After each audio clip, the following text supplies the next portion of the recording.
collection de bouteilles du ciel, celle qui intrigue les visiteurs le plus de loin, c'est celle qu'on appelle des bouteilles à fond rond ou des bouteilles torpilles.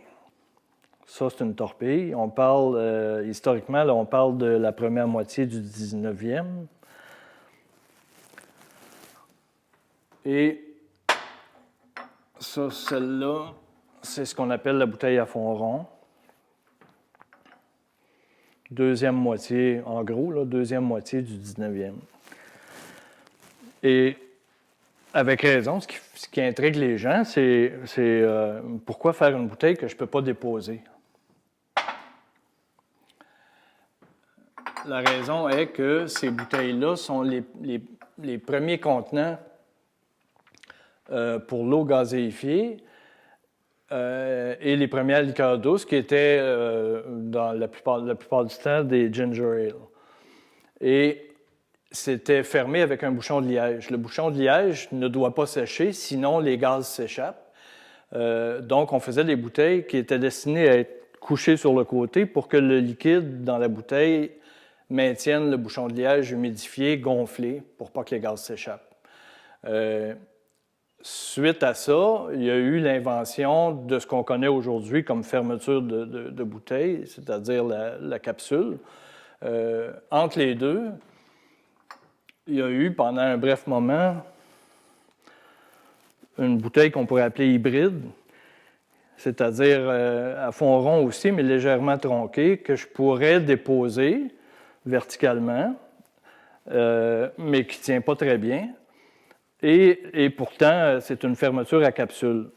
Fait que les gaz ne peuvent pas s'échapper. C'est un peu mystérieux pourquoi on a fabriqué pendant quelques années une bouteille entre les deux qui n'est pas pratique ni pour un ni pour l'autre.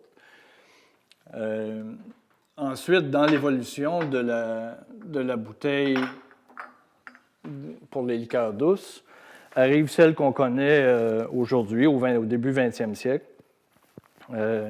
Bouteille qui se dépose très bien, à fond plat, fermeture à capsule. Et ces bouteilles-là, ça, c'est les premiers modèles qu'on appelait straight side, les côtés à côté droit, sont les bouteilles de ce qu'on appelait les embouteilleurs locaux.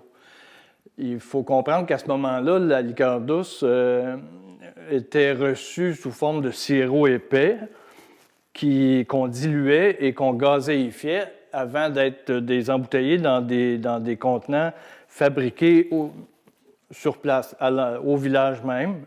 Donc, chaque village du Québec avait son embouteilleur ou ses embouteilleurs pour les gros villages.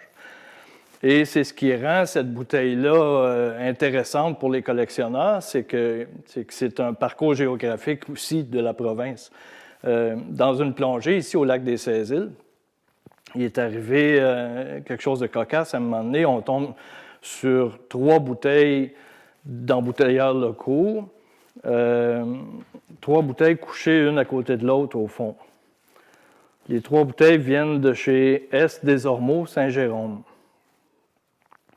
Déjà, d'en trouver 3, quelque chose qui est quand même assez rare, mais d'en trouver 3 une à côté de l'autre, c'est déjà très intéressant.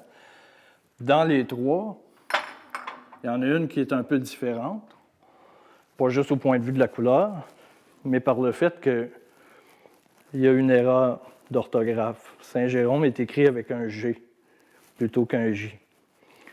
Il y avait, chez l'embouteilleur, il y avait un employé dont le travail était de disposer les lettres quand on fabrique les moules pour faire les contenants.